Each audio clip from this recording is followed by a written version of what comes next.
Thank you, Madam Speaker. In a recent Take Note debate on mental health, I spoke to our veterans who have unique challenges that impact their well-being and mental wellness, which very few civilians face. They embody the emotional and mental toll of having been deployed to many theaters of war or peacemaking or peacekeeping, where they and their comrades face peril, injury, and death, where they participate in and witness violence that they cannot and do not even want to begin to share with anyone outside of those who have also had that lived experience. Many, too many, have experienced abuse, mental, physical, sexual abuse, from those that they thought were the ones who would be their mentors and have their backs no matter what. Many come home with physical and/or mental emotional injuries after serving, and they struggle to cope.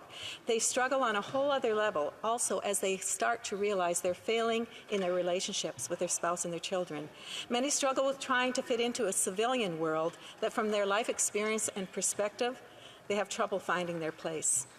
And then there's a challenge that is so counterintuitive to me and so disturbing that this is something that grieves my heart and keeps me awake as I think of the added injury that sanctuary trauma inflicts on so many of our veterans. Sanctuary trauma is what happens to the spirit and the mind of a veteran when they experience the failure of their government to fulfill its promise to take care of them and their families while they served and put their lives on the line, and then when they chose to leave, retire, or are released due to injuries that in the mind of their superiors prevents them from any form of continued service in the Canadian Armed Forces. Having served now for 7 years on Veterans Affairs Standing Committee under, I'll say, multiple ministers and actually ombudsmen as well, everything from homelessness to mental wellness to seamless transition and the growing backlogs have been studied multiple times in different ways. Recommendations on top of recommendations have been made in reports that sometimes I don't feel get the proper response from the government. The recent report from the Auditor General reinforces the need for VAC to have clear paths and metrics to determine their outcomes. The bureaucracy is broken. Yes, buckets of money have been announced for veterans, but the processes in place are not capable of getting it out the door. Veterans Affairs Canada is broken. Veterans and their families are experiencing unprecedented levels of sanctuary trauma because of that. Last night I reached out to 4 individuals in very different veterans organizations that I deeply appreciate and that are part of those that are making a difference in combating veterans' homelessness. Stephen Beardwood, Veterans House Charities, said to me, "If we only treat the symptoms but not the cause, we will have rows of housing with full bank accounts and no one spending the money or living in the accommodations. We have missed an incredible opportunity to change what causes homelessness. We need to change our approach. We must first start by greeting humanity with humanity, not bureaucracy and political solutions." I'm hopeful one day soon we will embrace change as an opportunity to grow. He says, in the end, imagine if instead of wading into the stream daily to rescue drowning victims, we instead went upstream and kept them from falling in. Alan Mulwashin, Deputy Executive Director of Veterans House Canada, is actually in Toronto today at a 3-day Canadian Alliance to End Homelessness conference, where they are having a Veterans Homelessness breakout session stream for the very first time. His words for me today were to remind Parliament of their all-party motion of June 2019, which set the goal to both prevent and end veterans' homelessness in Canada by 2025.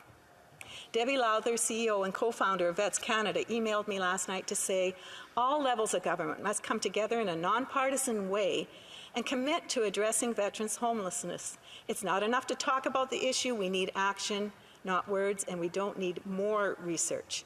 A big step in the right direction would be to provide sufficient funding to those on the front lines, trying not only to confront the problem, but also to prevent it. Policymakers should consult these groups and veterans with lived experience to ascertain the greatest needs and listen to what they're told. The problems are only going to worsen as the national housing crisis and the rising cost of living increase. You know, organizations such as Vets Canada are no longer recognized as a specialized service provider according to the Auditor General's report. This is, I just can't even understand this. I know Deb. I know Vets Canada well, and I cannot comprehend any good reason why they are not valued and validated by VAC. Like the States, it is time for Veterans Affairs Canada to have a catalogue of all of these amazing veteran-centric organizations, veterans helping organize other veterans, listed so that veterans can reach out, and they will choose the ones that they know are being the most effective in this country. David Howard, President and CEO of Homes for Heroes Foundation, told me developing solutions needs to come through partnerships between municipal, provincial, and federal governments, and at the same time from private business and charity organizations like theirs. The Senate, he says, and we've heard this today, published a report stating that there were 5,000 veterans experiencing homelessness across Canada. Well, he says they believe the numbers are closer to 10,000. And Speaker, I have to agree, because I'm becoming more and more aware of many homeless veterans in my province alone that are not getting the care that they need. Traditionally, he says, our veterans do not self-identify. They're proud, and they're not using these services because they believe they are there for the women and the children. It's more than just homelessness. It's veterans that are living rough, living in the woods, and couch surfing. There's a number of our vets, again, he says, that are struggling to transition back to civilian life, and their program, Homes for Heroes program, builds tiny home villages with wraparound social supports to address the problem. That means they come in off the street, into a home, work with social workers, work on the issues that got them to the streets in the first place, and now they're finding a sense of belonging. They then transition out of the program, with the majority of them working full-time, and move to permanent housing, making room for more veterans. He says we are fortunate to have the support of Veterans Affairs, as they are a partner in supplying funding for our social workers. CMHC is a partner providing funding for builds, but more is needed. He says, I've been involved in supporting our veterans for 25 years. We have an opportunity to eliminate this issue. But every day that goes by, the problem is getting worse, and action is needed immediately. He does say it's a struggle to convince municipal and provincial governments to grant them land for access for their projects, while also says they are struggling to find funds at the federal level, as the current government has not implemented housing for homeless veterans in their mandate. It's cheaper, he says, to house our veterans, give them work with social workers, and to move on and transition back to civilian life than it is to have these heroes that stood on guard for us living on the streets. And so I'll end my intervention today as I reiterate what I believe Stephen, Alan, Debbie, and David have said. Imagine if instead of wading into the stream daily to rescue drowning victims, we instead went upstream and kept them from falling in. Who is serving who and when? The government is not preventing them from falling in. The broken processes are pushing them in. The intentions expressed in the all-party motion of June 2019, which set the goal to prevent and end, do both, prevent and end veterans' homelessness in Canada by 2025, must be honoured. All levels of government must work together in step with private businesses and charities to succeed. In the case of the federal government's direct role, right now, right here, they have a duty to consult, listen, and implement what they hear from the lived experience of veterans organizations that veterans and their families are trusting by providing sufficient funding that empowers them to do the work that, quite honestly, I do not believe, and clearly it appears, government cannot accomplish directly. They have a duty to consult, listen, and respond to the lived experience of individual veterans and serving members. They have a duty, Madam Speaker, to end the sanctuary trauma that has become increasingly harmful to our veterans over these last 7 years. I hear it over and over again. There's a higher level of demoralization there has ever been in our Canadian forces. There is a lack of willingness to even enlist, and our veterans are being encouraged to consider other options rather than care. As one comment was made in committee, they can access MAID in 90 days. It's taking them over 265 days to get the care that they need. Thank you, Madam Speaker. Questions and comments? Questions et commentaires? The honourable member, l'honorable député de... The honourable member for Thérèse de Blainville. Thank you, Madam Speaker. And I'd like to thank my colleague for her speech and her years of commitment on the committee dealing with the situation of our veterans. I have a question for my colleague. How is it that, because she sits on committees and committees report to the government, we hear witnesses, we take the time to do our research, how is it that a report from 2009 with recommendations in it that could be promising solutions, how is it that those are allowed to just sit on a shelf so that today we find that there are thousands of homeless veterans still in Canada?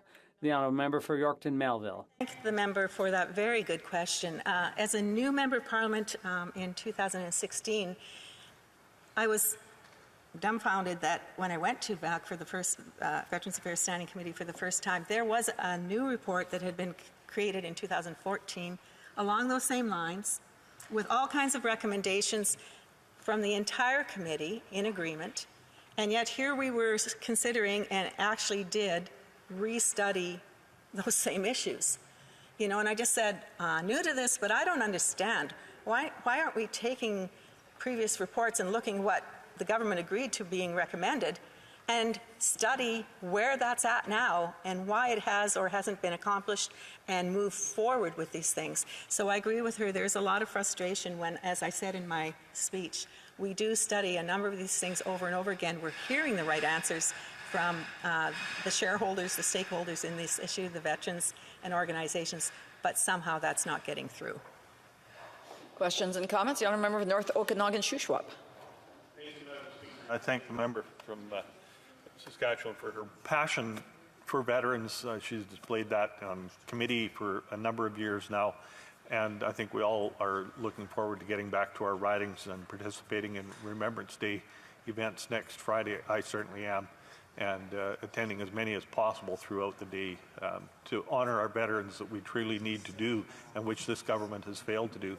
And she mentioned and had been questioned about why is it that we see report after report but no action. And it reminds me of one of the first reports that I came across on my committee at Fisheries, where something had been promised decades ago, re-promised a decade later, and then the response from the department was, well, we will develop a plan to develop those plans.